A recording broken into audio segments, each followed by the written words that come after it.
Good morning, everyone. To properly hear this session, you will need to put your headphones on. These are not for translation. These are so you can hear the session this morning. Thank you.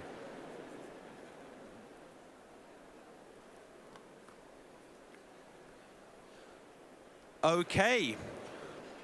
Good morning, everyone.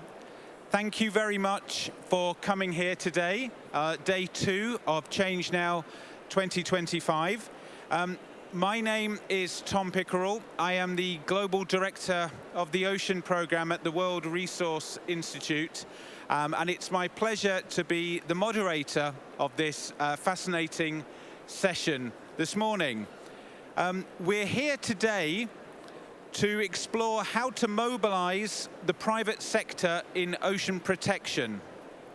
The private sector has a critical role to play in protecting our ocean.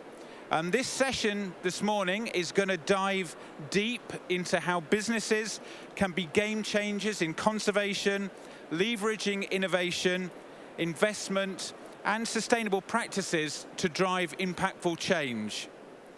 This session this morning is going to have 3 different components. First, we're going to begin with a keynote talk. Then we're going to have a panel discussion, and then we're going to end with a fireside chat. So lots of variety to keep you entertained this morning. We've got some wonderful speakers, and I'm going to introduce them as they come onto stage in each section of the session. But first, I'm going to invite our keynote speaker this morning to join me. And our keynote is the co-founder and the CEO of the Earthshot Prize-winning finalist Coast 4C. Nick Hill, please join us on the stage.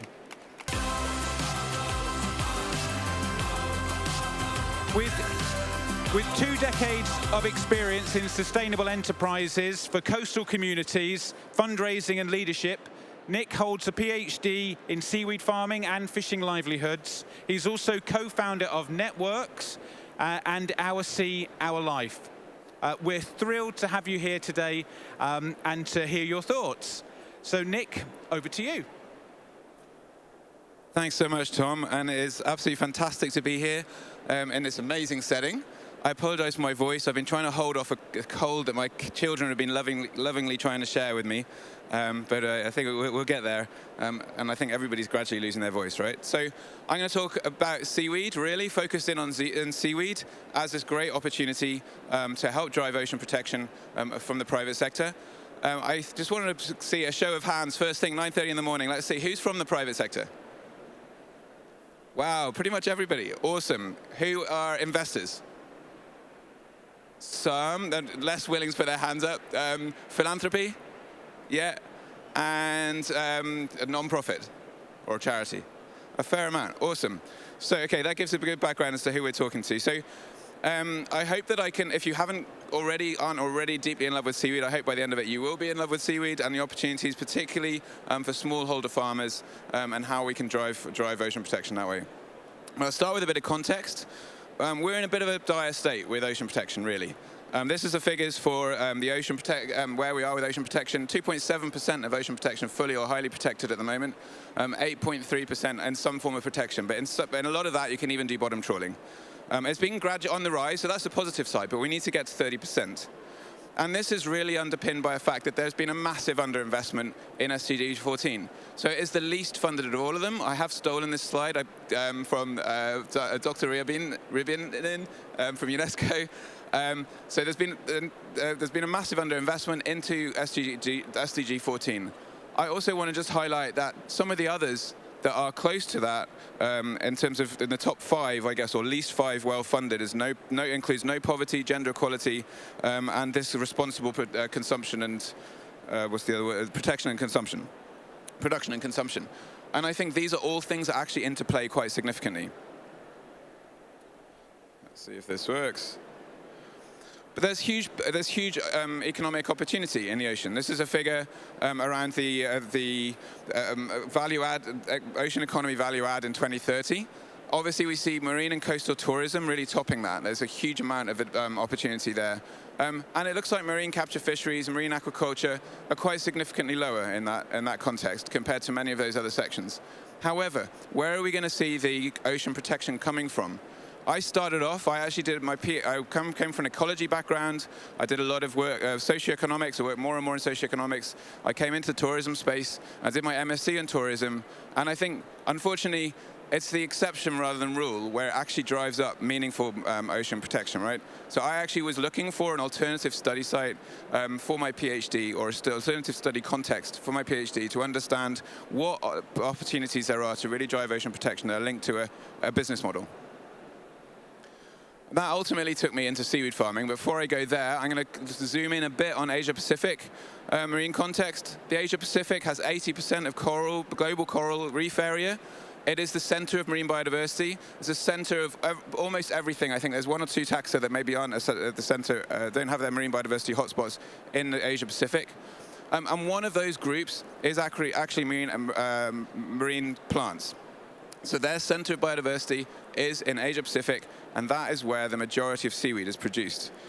85% of global fisheries and aquaculture employment is in Asia-Pacific, over 90% of aquaculture production, and not surprisingly, 99% of seaweed production in the world is in Asia-Pacific. So there's this kind of correspondence between where the biodiversity is and where aquaculture production is happening. And if we zoom in on the opportunities for ocean-related businesses in the Asia-Pacific by 2030, sustainable aquaculture really comes out as one of the leading opportunities that are there. Now, the question is, how do you link that to driving marine protection? Before I go there, I'm going to go a little bit more into why I'm a big advocate for seaweed. I think as well as the SDGs and driving up ocean protection, it's really important to consider planetary boundaries. And actually, seaweed is one of these really rare opportunities to touch on all of those that are in the red zone here. So on the one hand, biogeochemical flows, nutrient and phosphorus pollution into the ocean. Well, seaweed aquaculture can help to absorb that. It can help take pressure off land system changes, and I'll come on to that in a moment. If you do it right, you can support biodiversity protection, and there's this correlation, as I said, between marine biodiversity hotspots and seaweed aquaculture. And then you can help to reduce dependence upon fossil fuels. Seaweed is an opportunity to really help us to reduce our dependence on carbon-intensive materials in foods, feeds, fertilizers, and plastics. So one of the ways that it can help reduce that system, the land use change and the climate change piece, is through these amazing innovations of companies such as Nopla, who's an Earthshot Prize winner in 2022, I believe.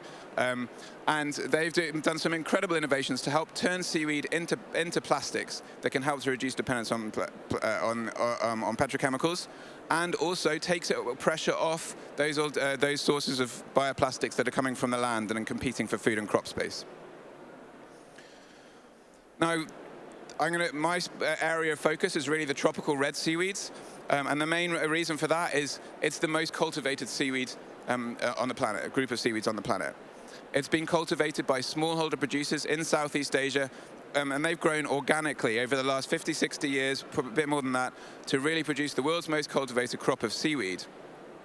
Now, if we're trying to reduce dependence upon petrochemicals, we need to be able to produce vast volumes of the material at relatively low cost. And there's there's 12,000 species of seaweed or more. Around the world, we're really dealing commercially with about 5 or 6 groups of those. And some of them, categorize them into 2 broad groups. One is the lower volume, high value species that are direct for food, such as nori, etc. And that can be very good for your health, can be very good for cosmetics and things like that. And on the other hand, you've got these high-volume, low-value species where the real opportunity to drive impacts at the planetary level occur. Now, the World Bank estimates that the value of the seaweed industry is going to double by 2030. It's currently a $17 billion industry. It will double by 2030. Within that, tropical red seaweeds, the most cultivated crop, only account for about 1 billion of it. But there is about 8 billion of opportunity for the red seaweeds that could fill by 2030, based on that World Bank analysis. However, the only thing that's going to prevent that from happening is there's the inability to supply that demand. Growth in seaweed supply is slowing. And that is because there hasn't really been enough investment in the upstream side of production. All the investment has been downstream, processing, new applications, and so on. There's a big overcapacity in processing for tropical red seaweeds at the moment. Only about 40% of processing capacity isn't utilized, but there is a bottleneck in supply. That supply is slowing. So I'll zoom in and take one case study. Maritas is one of our seaweed farmers, one of many seaweed farmers that we work with. And she and many of her colleagues, hundreds of thousands of millions of colleagues in Southeast Asia, have really driven the growth of that seaweed industry without any sort of support. But she faces all sorts of problems. Her farms are massively underproductive, and they are actually, in many areas, those farmers are unsustainable. This is because there is a broken value chain. It's highly fragmented, highly convoluted, and there is nobody providing this kind of input support services that she needs to be able to address those challenges. As a result of that, they tend to turn to these unsustainable practices, such as the use of single-use plastics. You've got plastic straw there that has to be replaced every 45, 50 days in a context where there is no solid waste management system. We know that aquaculture is creating one of the greatest contributions to marine plastic pollution, and seaweed, this is part of the reason for it. The other thing they'll do is there's so much risk for seaweed that many seaweed farmers are tempted, who are just trying to feed their families at the end of the day, will tend to look at the opportunity provided by fertilizing their seaweed. And that's bad for both the industry. It's creating a low quality product because you don't get the components in the seaweed that you want, but it's also obviously having a negative impact on the ocean. So that is where we come in. This is where Coast for Sea comes from. And this came from my PhD work started nearly 20 years ago, I suppose, where we saw this opportunity that actually you can solve the problems both for people and the planet and for the industry by investing upstream and doing it in the right way. So it turns out that you can actually improve yields by restoring the oceans. So we transition traditional farmers who are underproductive, unsustainable, and really unreliable suppliers for these, undependable suppliers for many of these industries. We transition them to regenerative practices. We've developed two broad packages to support that. One is called GROW, which is effectively farm input package that helps deliver them high-quality seedlings, high-quality input materials so they can optimize and scale up their production. There's a lot of R&D that goes into that as well. We then secure and sustain their crop by empowering coastal communities to integrate it into marine protected areas. These are the communities co-branded it with us, so we called it was the time of the iPhone and things starting to make some sort of penetrations. They called it IMPA, with I standing for improved, inclusive, innovative. And that has actually been able to drive a 45-fold increase in coastal protection in the areas where we work. It also has driven a 6 to 10 times increase in the production of those farmers, and a 25% in quality improvement for that, so that we can become a much more dependable supplier to those processes that need the seaweed. So what is an IMPA? I just gave you a bit of a background to that. This really is a much larger multi-use zone. It's effectively a marine spatial planning process, I suppose, that empowers those communities to come up with a spatial plan. We facilitate, or some might say facilitate that in some ways, and you zone into that area areas for sustainable seaweed production. So they tend to be about 5% of the IMPAs that we have. And this is really important. In terrestrial agriculture, we often think of regenerative agriculture as what happens on the farm. But the ocean is different. There's no boundaries. Something that happens just a few 100 meters away, even half a kilometer away, can impact your seaweed farm very easily. Unfortunately, pesticide, poison fishing is very, very common in places all around the world, actually. Everywhere that I've worked, I've seen it, including in developed countries. And there's other, like bottom trawling and things like that. If people aren't able to protect those things from happening, it can destroy their farm. So it creates a very, very high level of risk. So this is why integrating seaweed into these marine protected areas and empowering the communities to be able to protect and enforce those areas, prevent damaging and destructive activities happening in those areas, actually supports a better outcome. There's also a very strong correlation, as far as I can see, between simplification of the marine environment and declines in growth rates and productivity of seaweed. Remember that seaweed evolved to grow at its greatest and has developed the biggest industry in the center of marine biodiversity, where there's the highest level of biodiversity. we don't fully understand what makes seaweed tick. Even after all these years, we haven't had enough investment into that to really understand what causes seaweed to live or die. There's been this, I'll take temperature as an example. There's obviously a big challenge with climate resilience. Typhoons is one part, but global sea temperature rise in sea surface temperatures is thought to be a major concern. And for many years, recently, many scientists were advocating for let's move seaweed farming further offshore.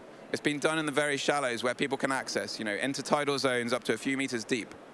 But maybe that's heating up too fast. Maybe we need to move it into slightly deeper waters. Well, we now know nobody's really promoting that anymore. Because as soon as you get to water that's more than 7 meters deep, and nobody understands why, because it can be very close, within 25-meter distance, your seaweed doesn't grow very well. And we don't understand what the drivers and causes of that are. There's no obvious reason why it would be a nutrient impact, but there is something that is going on that is affecting that.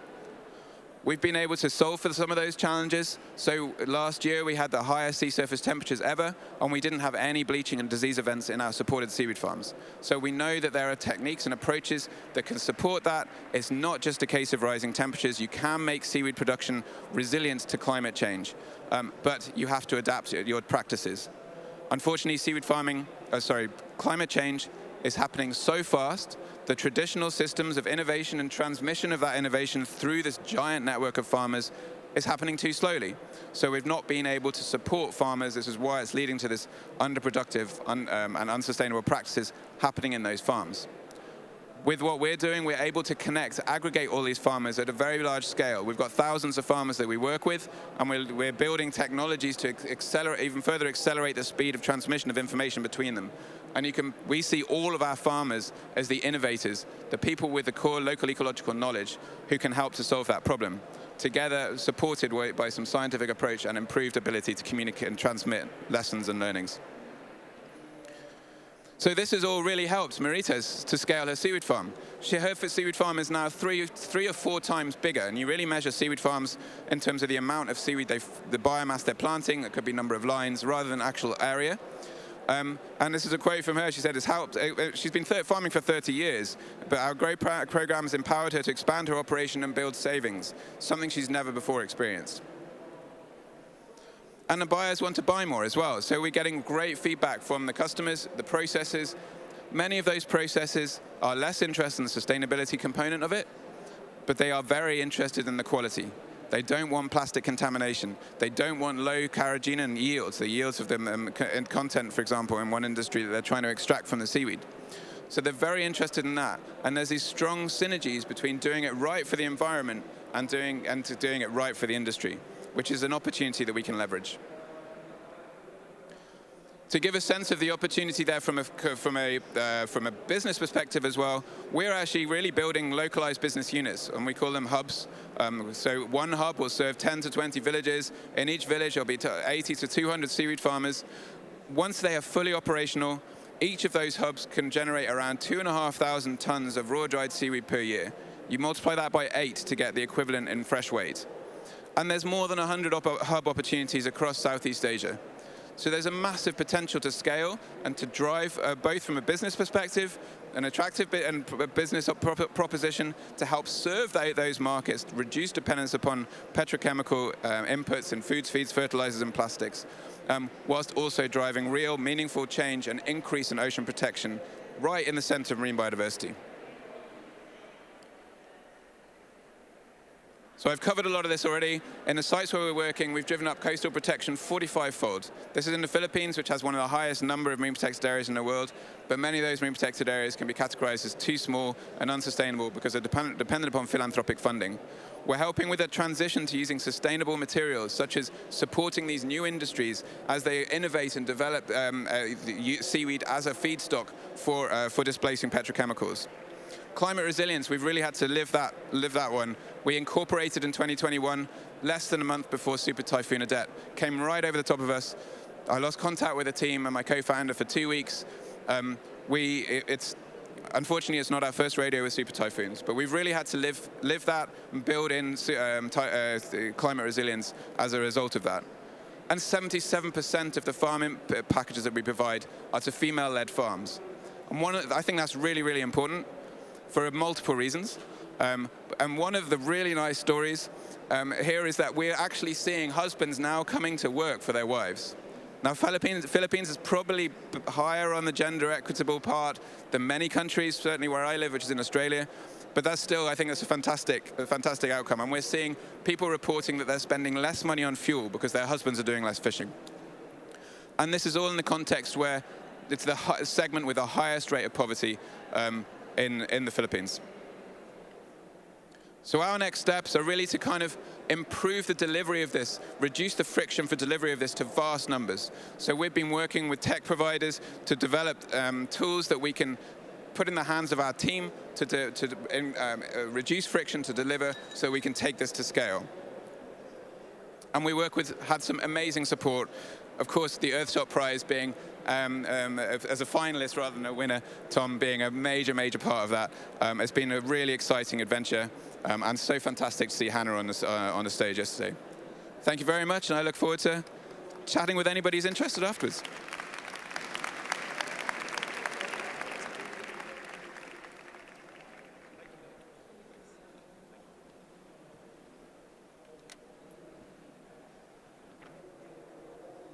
Thank you very much indeed, Nick, for a really good keynote and a great way to start this session. I think your point about the huge growth potential of seaweed that's being stymied by a lack of investment really sets a good foundation for this, the rest of this session about how businesses can contribute, the private sector and its role in there. So we're going to move on to the next part of our session this morning, which is a panel discussion. And we've got two fantastic panelists who are going to be bringing two very unique perspectives to this. And so I'd like to invite up onto the stage Patricia and Divya.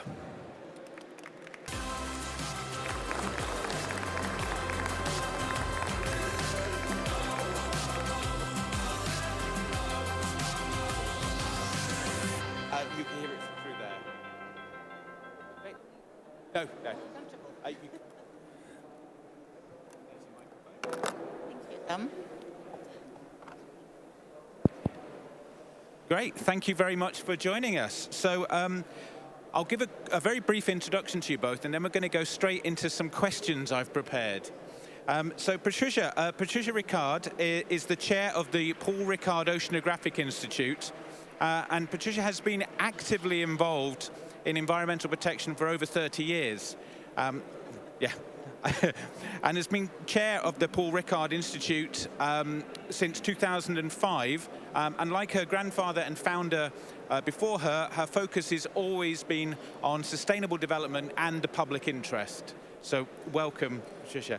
And Divya Hegde is the founder and CEO of Baeru, who is a former Google employee and a graduate of Northwestern University, and a social entrepreneur who seamlessly combines design, technology, and social impact. In 2002, Divya's climate project gained global recognition as one of UNESCO's top 100 green citizens projects worldwide.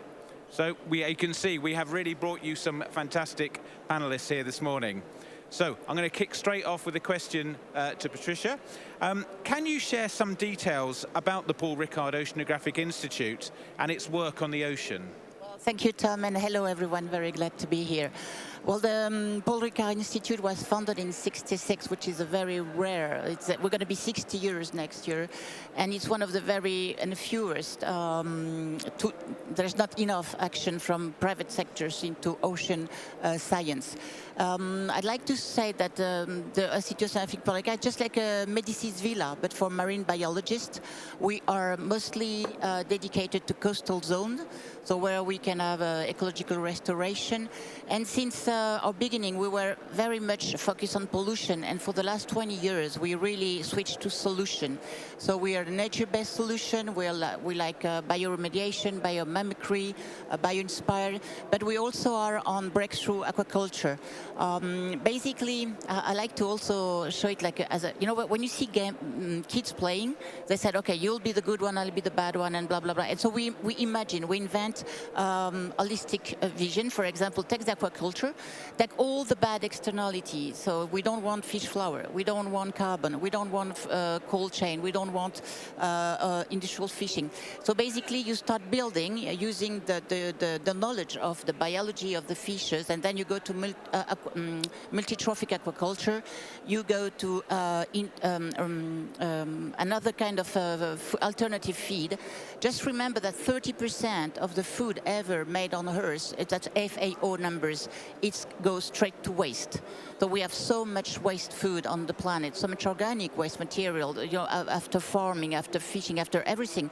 So we do have enough organic material to have alternative feed. So that's one of the best we like. And then we have seen that there's a way of doing it. There's a design on partnership.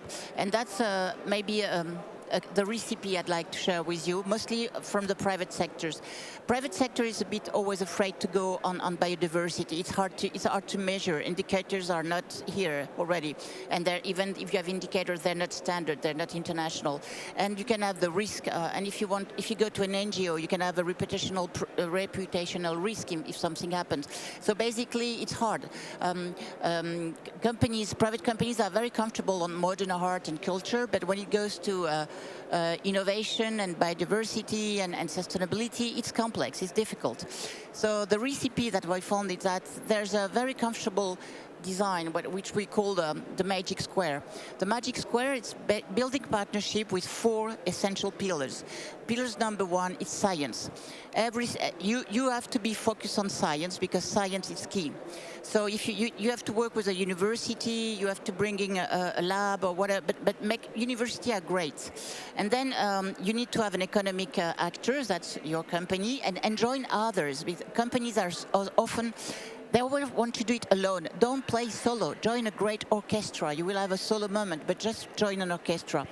And then you need the 3rd pillar, civil society. You need press, you need NGOs and unions. Companies never get involved with their own unions. Unions are so powerful because they can be against, but they can also be helping, and everybody needs to be acculturate.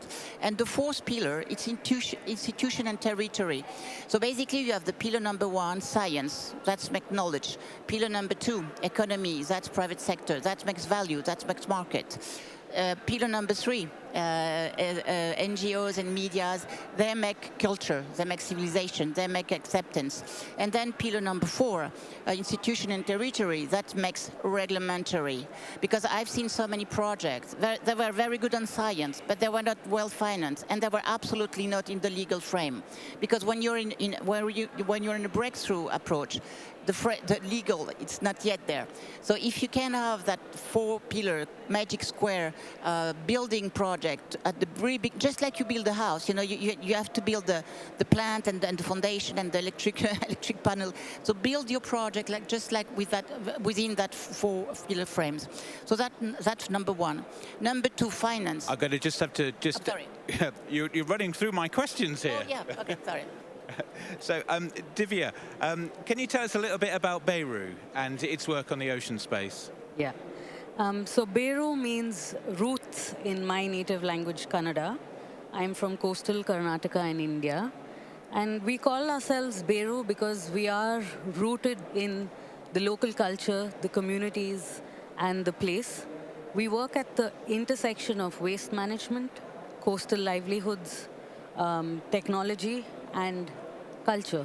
So we not only incentivize fishermen to bring back plastics from the ocean and generate supplemental income for them, we also train women in waste management and make them rural entrepreneurs. So they are, it's okay. So they're earning regular, predictable monthly income. So that's the space where we're working. We're looking at the blue economy as blue livelihoods and blue skills. So yeah, that's Baeru.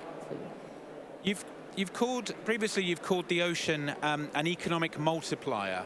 Can you share some examples of how investing in ocean health has actually generated new livelihoods or market opportunities? So when you look at the ocean, not from an outsider's perspective of conservation, But if you look at it as co-creation and open up opportunities in the ocean space, waste management in ocean not just impacts the environment, it impacts tourism, it impacts health, it impacts livelihood, it even impacts real estate. So when you're opening up opportunities in the ocean, you are opening up value for the ocean. And with regard to the private sector, then the private sector not just views the ocean as a resource that can be extracted, but as climate infrastructure where value can be multiplied, not just for the private sector, but for the communities, the coastal communities, who often are viewed as frontliners in climate impact as opposed to first movers in climate innovation, but that's actually what's happening. Thank you very much. Patricia, we've previously spoken about the fact that sometimes restoration work in particular takes a long time, often multi-generational. How do we maintain that interest and commitment to such a long time frame, particularly for people who may be expecting quicker returns? Well, that's the secret. that's the game. Let's take an example. If you want to have a MPA, a marine protected area, and you're really running for that very no-take zone, full protection, it's great, but full protection, regeneration, restoration took at least 15 years, 12. We regenerated a laguna. It took us 12 years before the nurseries come back. So what I think it would be great is to have to have a little. You know, when you buy cereals, you have a little gift in the box. So we need to have a gift in the box of the marine protected areas for the community. What will that be gift? That gift will be another way of fishing, of farming. I really like land-based aquaculture, because as soon as you take the fish out of the water, you have to dig it in ice, and ice is going to be complicated because it's electricity and fresh water, and really you can have very interesting circular economy if you go to fresh fish aquaculture, because the water is going to be very expensive and very rare and very precious, and it's really a pity to use it only once.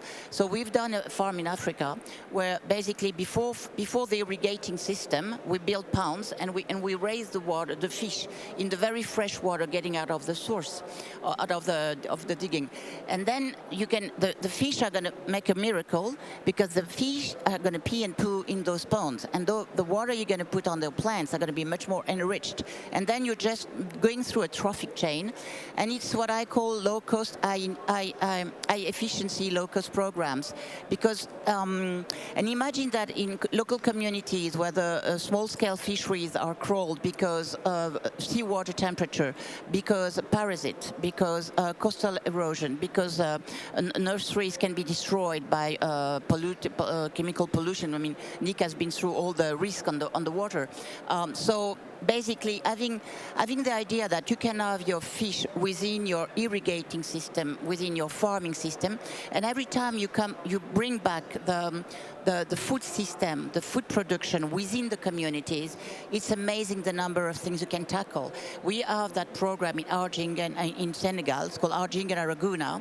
We are tackling 10 SDGs. You tackle 5, but if you go inland, you tackle even more. So we're on 10 SDGs, and that worked. But I'd like to talk about how we finance that, because that's what's interesting, I think, the private sector. Where can I, as private sector, get a part in that kind of coalition?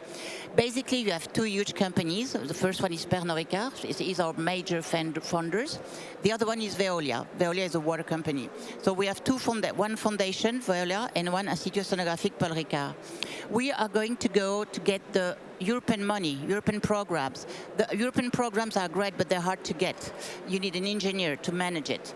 And then we go down in the ground and we start helping with the local communities.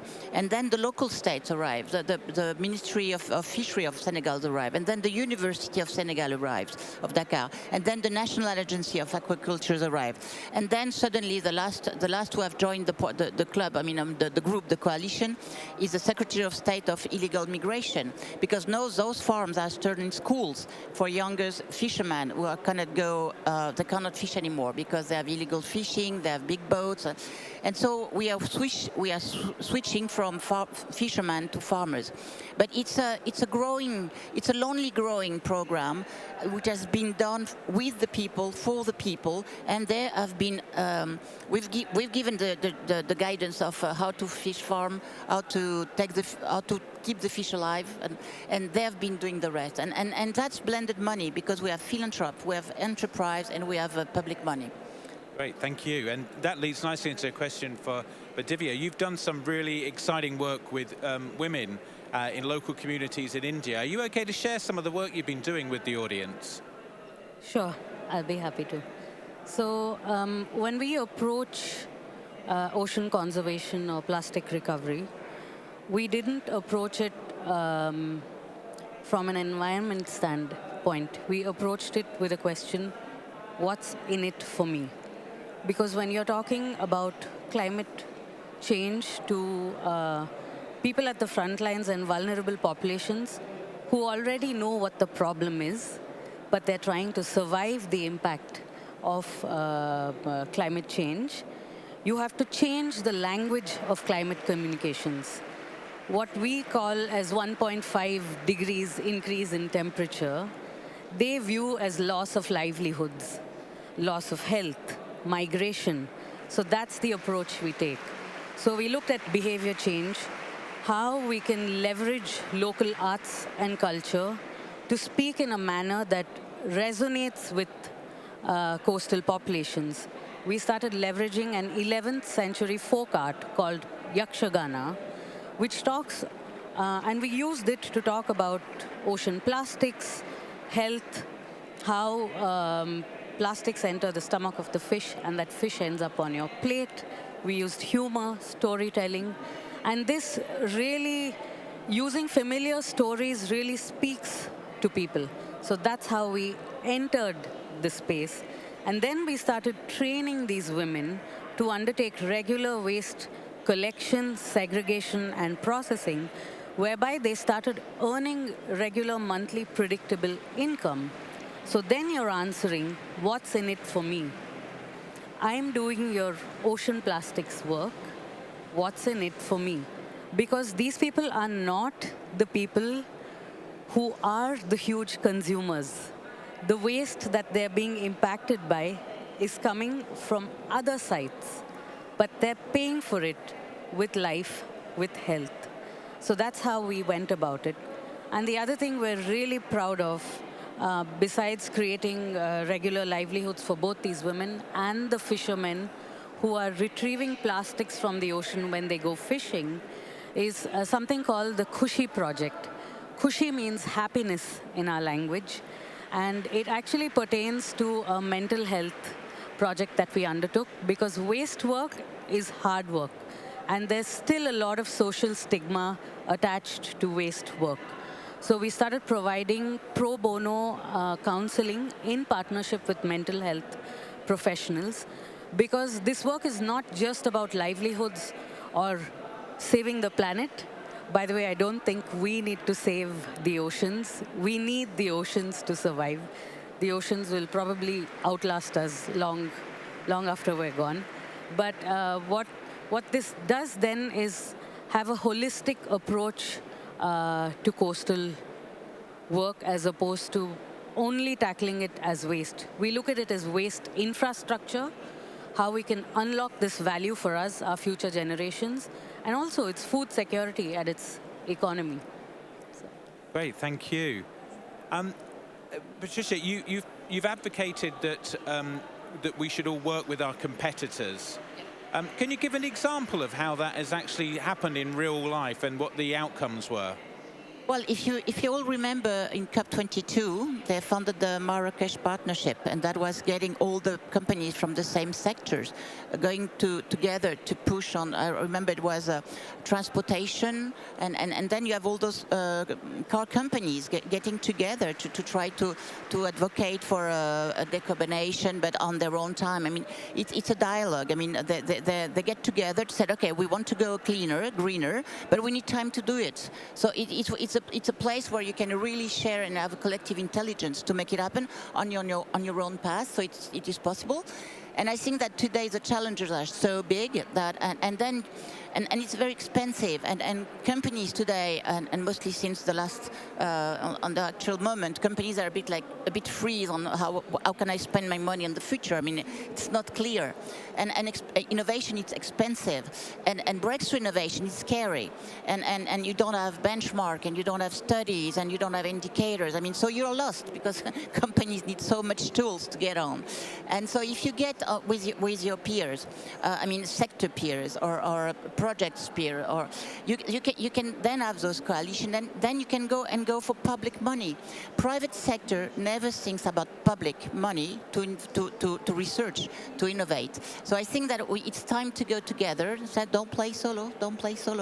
Go together, and you know what? Even if you find the Graal, and then you can have your own share, and then it's your talent, your marketing, your communication, your salesman. I mean, but at the beginning, I mean, you need to blow up together, and then find another way, because we don't have time, we don't have enough money, and there's not enough talent. So you need, that's what I call the lasagna. We need to do a lasagna. You have to pile all the best you can have around you, the best money, the best science, the best communication, the best leaders, and pile up, and then slice, and then we'll have a good lasagna, everyone. Thank you. I'm going to keep that for my take-home points. Divya, language is really important to you in the work you do. You previously said it's not the ocean that needs saving, it's us. And you've also emphasized the importance of the language of engagement. In your sort of view, can you give us some examples of how that changing narrative has led to some successes or unexpected challenges? So when you change the language, you start asking really better questions. From treating people you work with as recipients of your benefits, you treat them as co-creators. So that's one main change that happens. The second is you stop viewing the ocean as a separate entity, and you start viewing it as part of us. It's part of our climate infrastructure. So then for the private sector specifically, you start building better economic business models, so to speak. So then you look at co-benefits of plastic retrieval. What are the benefits of this activity for, like I mentioned earlier, tourism? What are the benefits of this activity for blue skills, for even real estate? You're respecting the environment better. You're respecting the knowledge holders better. We must remember that these coastal communities know a lot more about the oceans than we do as the private sector. So it's not just about changing their language, it's about sharing their language and sharing their concern. And that's when you frame questions better and participate in the lasagna way better. Absolutely. Thank you. We've got 2 minutes left. What would the key message you would like our audience to take away with them today? Don't play solo. Join the best orchestra you can bring your talent in. And Divya? I think specifically for the private sector, we need private funders that have a big appetite for risk and great patience for returns. Because ocean health can be messy, it can be personal, it's deeply, deeply relational. And one last point is, it's really great innovation when it's community-led, low-tech, and understandable, as opposed to really, really complex stuff. Fantastic. Thank you so much for that. There have been some very rich and inspiring elements come through there. Some of the clear messages that I've taken from this are, it's really important that any discussion is fully involving the local community there. and I think the importance of language you highlighted, Divya. There's also the need to bring in the skills, and you mentioned the magic square, Patricia, which I think is really important, and it actually captures some of the things you were saying, Divya. But having that right skill set through the lasagna of talents, and you need to write a paper on this. It's fantastic. It talks to everyone. It does. It really does. And the importance that, you know, this is a risk. Investment is a risk, but it is a worthwhile risk to take. So with that, I would like to thank you both so much for joining us. I hope you found that interesting. And thank you again. Thank you, Tom. Thank you.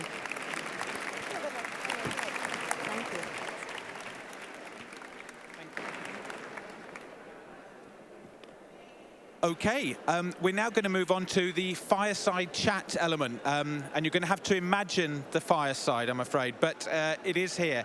And so this is going to be more of a conversation where we can dig in to the nuances, particularly of this particular partnership that you're going to hear about. So I'd like to invite up Alexandra and Sébastien to join us up on stage.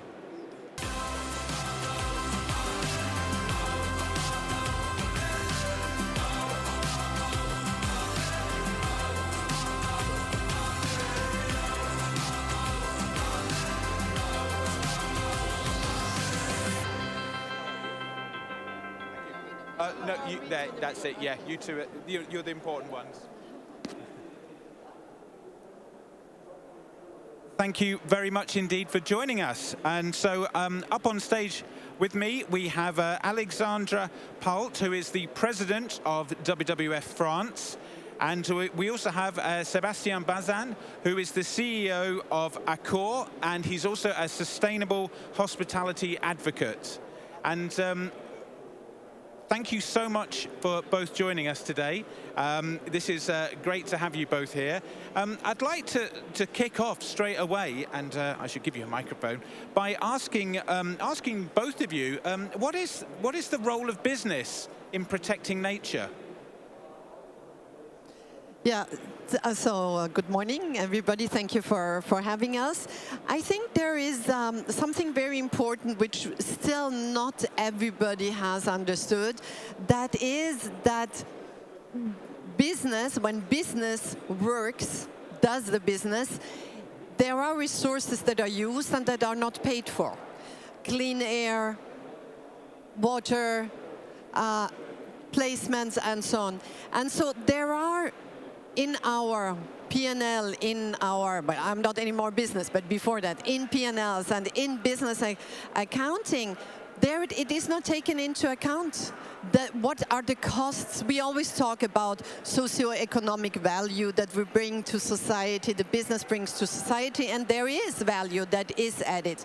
But there are also costs, and these have to be integrated in the business model. They have to be integrated, and that's all the merit of having regulations with data and reporting, because then we can better calculate it.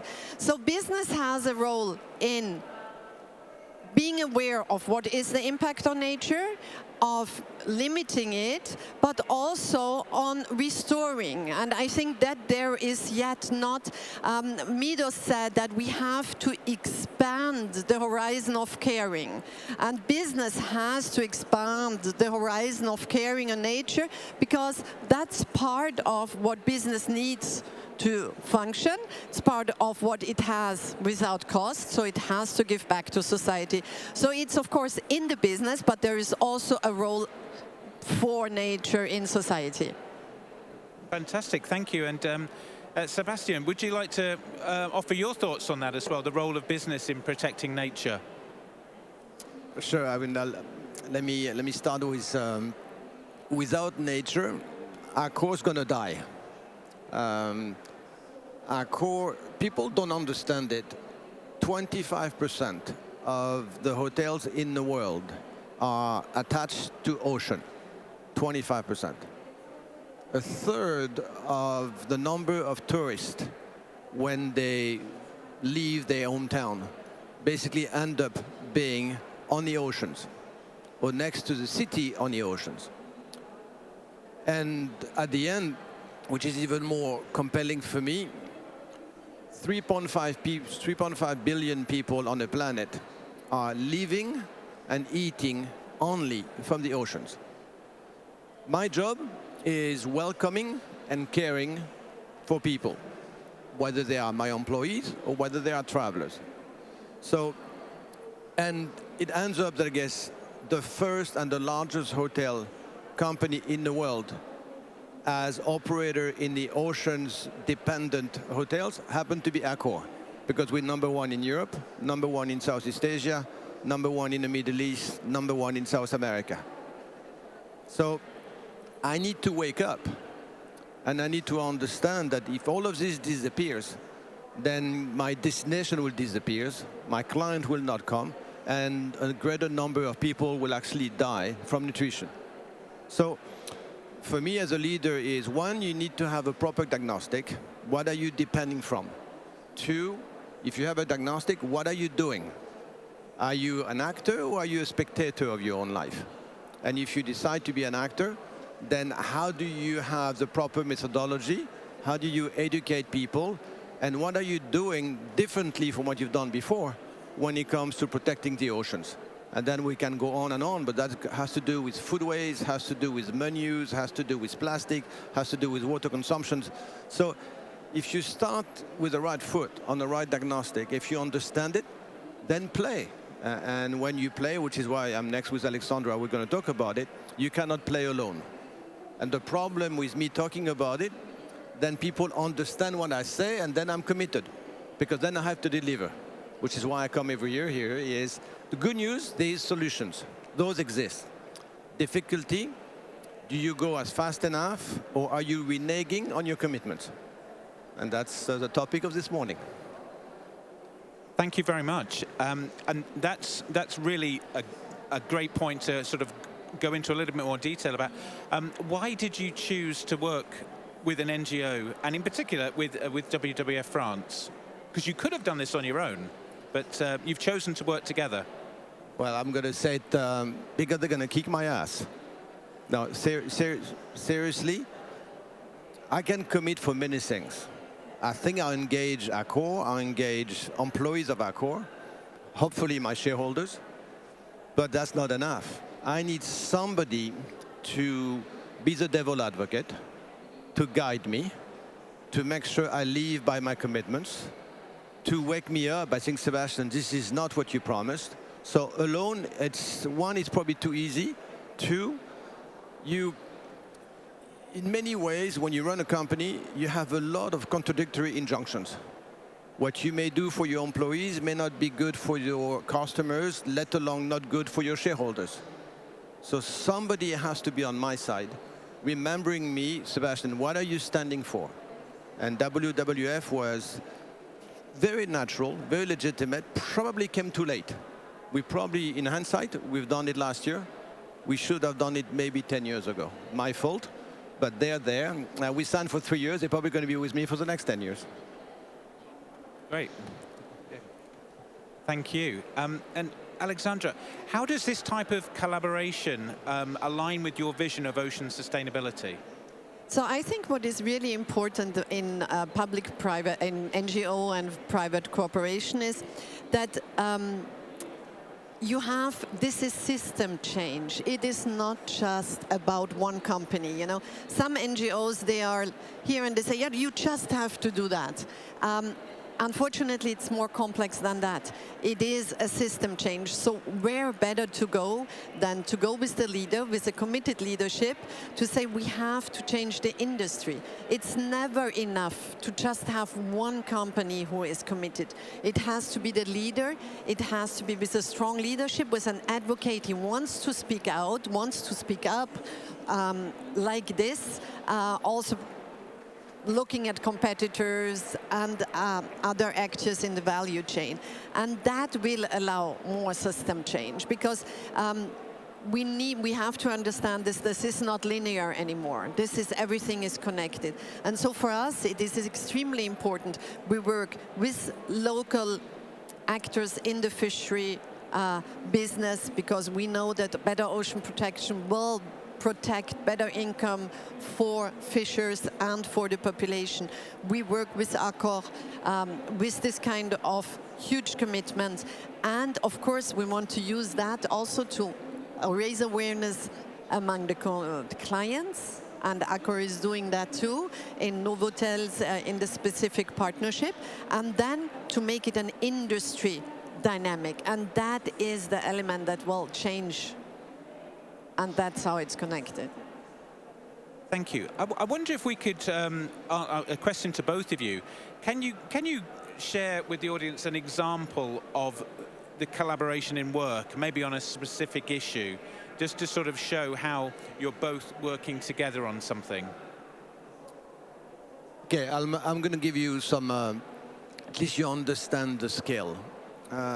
ACCOR has 6,000 hotels, which actually means 12,000 restaurants in 120 countries. And we have people working for ACCOR, 350,000 employees. So it's a very large beast. When you want to go and execute, you start smaller. So we decided to start with Novotel. Novotel is 600 hotels, so like a bit more than 10% of ACCOR network.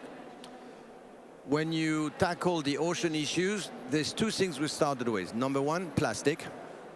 Number two, menus, food waste. So plastic started before you, thank God. We started 7 years ago. People don't realize, but there is 57 single-use plastic items in a hotel room. Toothbrush, gobelet, so many things. And we have some hotel manager here. It took us 6 years to remove 90% plus of all the single-use plastic items in all the ACCOR network, being in Sub-Saharan Africa, in Chile, or in Southeast Asia. Number two, when you get rid of plastic, you need to understand what are you serving in your menu, and how much of that is seafood dependent. I won't go in food waste, we can go. Realizing with you that I guess we had 350 endangered seafood species who's going to be disappearing from the ocean. How many of those 350 species are we serving in the food menu? We had way too many. So we decided within 1 month, none of them should be on the menu anymore. Then could you adapt your chef and your menu to what then you're going to be serving? Then you need to team up with fisheries. What's going to be sustainable in terms of seafood, and where should you be serving them? So it's basically one step at a time. But if you do it right, you're probably going to end up with being a better protector of the ocean. The one thing that people have to understand here, anything is intertwined. I am spending way much more time on social issues. When I'm talking to you about 3.5 billion people depending from the ocean food, those people in many cases are less privileged than people living in capital cities. Many of them, they would need to have access to food, but they need also to have access to an employment, a job. And they've never went to university, and they never basically worked before. And ACCOR is hiring 130,000 new people every single year. 70% of those people we hire never went to university, never worked before. First-time job. And most of those people are living next to the ocean. So you go one step further, take care of the plastic, take care of the seafood species, but please take care of the people. Thank you. Would you like to add anything to that, Alexandra? Yeah, so I think it was a great illustration of this very important part of having a partnership or even working on sustainability at all is you look at your business. You know, still there are too many people who are on the outside. You know, I do something there and there. It is about the product and services you sell. So here it is about the food ACCOR is serving. And I think this was a great example of showing when you have leadership to handle the issue, you can within a month put the fish, the endangered species out of the menu. Then there is a second part of the partnership, which is to broaden a little bit the impact to the clients to talk about these kind of issues on ocean protection. And the third is that ACCOR is also contributing with us to the restoration of ecosystems that are in danger around oceans and endangered species such as the turtle and fighting against the ghost nets. I think you say ghost villains in. So I think that shows really the three parts of a partnership and where companies can act, be responsible in your business, use your influence and contribute to restoration. And this partnership is responding to the three criteria. Thank you very much. I mean, you both really sold the highlights and the benefits of such a relationship, and I mean I don't think there's any question about that. But there has to be some challenges, I imagine, with this approach. Are there any sort of challenges you faced in the relationship that you've overcome that you could share with the audience, particularly those who are considering a similar relationship? Too soon. We've been married only for a year. So far, we love each other. No, it's of course we're going to have challenges. It's actually a healthy marriage. Seriously, her job is probably tougher than mine. Mine, I have 50 years of conduct, habits, talent, expertise. Her job is to shake me up. For her to tell me, Sébastien, you may have done this right for the last 50 years. Could you please do it differently? And of course, when you do this in a large company, most of my people probably going to dislike her because they probably won't understand. It may be too costly. It may be less diversification on the menu. So it's she needs to be my outside eyes. She needs to, which is what I said earlier, guiding. I need help. In all seriousness, we know many things, but there's a lot of things we don't even know exist. Those species being endangered, I had no idea before she came up. And what Alexandra said, which is probably the most important, is education. My people, the employees of ACCOR, the guests will understand if we explain to them why do we need to do this. And a lot of it we haven't talked about is innovation, science, project.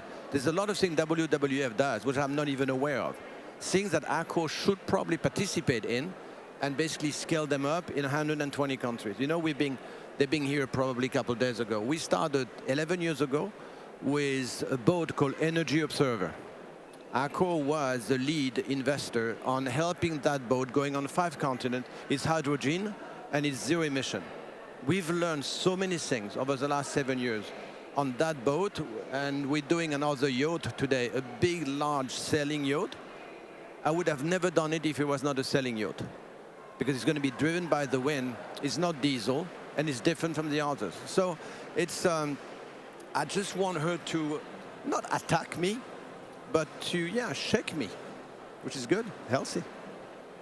Yeah, so I think that is a very clear resume of what this kind of relationships should be like. And I think what I particularly appreciate and which I think is the learning is you cannot have partnerships with everybody. You know, you have, it's like you look at the person you get married to first, ideally, and that's the same thing when you go in a partnership with a business or with any other organizations. You have to know how serious is the commitment.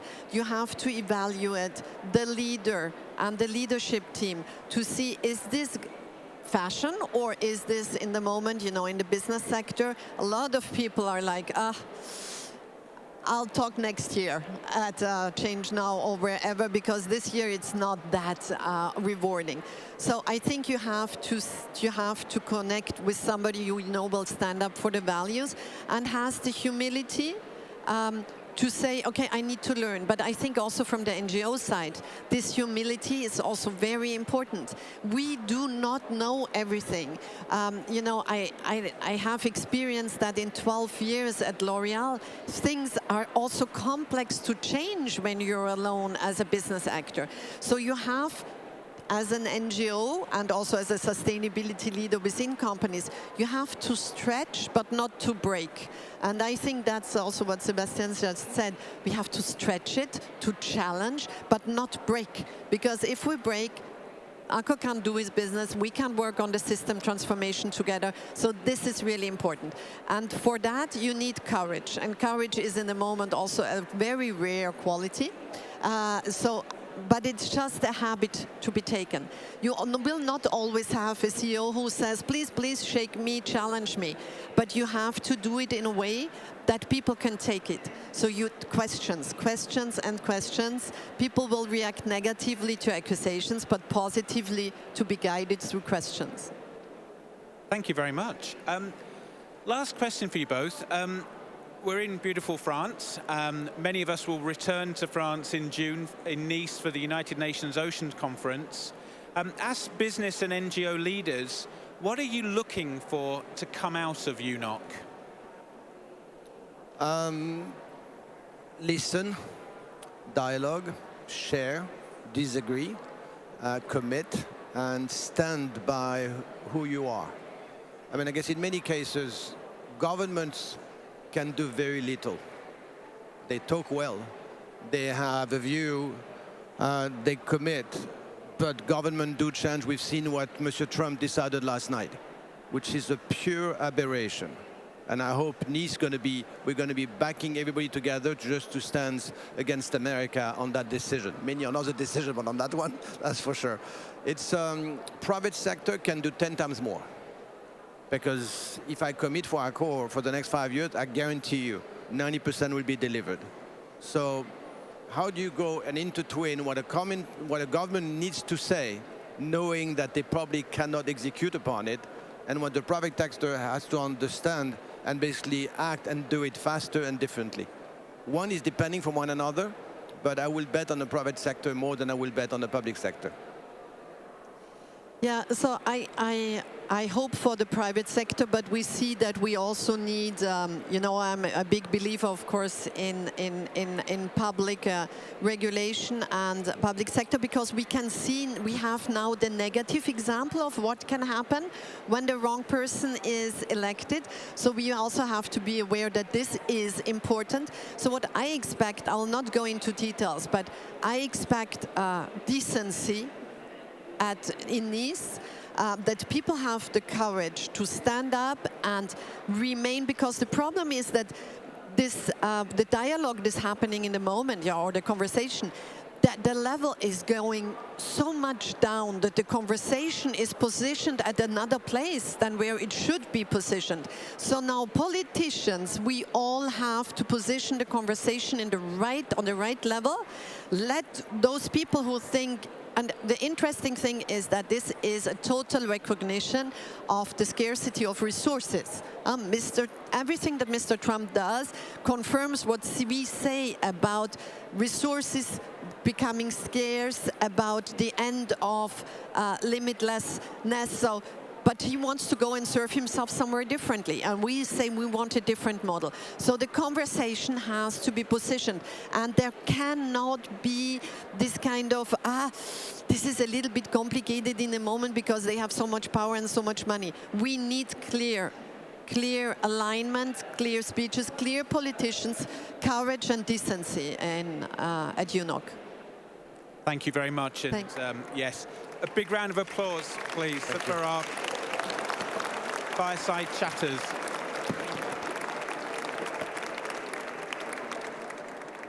So that, I hope you found that session interesting. You leaving here feeling energized, aware of some of the challenges, but also aware of the opportunities. A huge thank you for me to the speakers, and a huge thank you to all of you for participating in this session. Thank you very much indeed.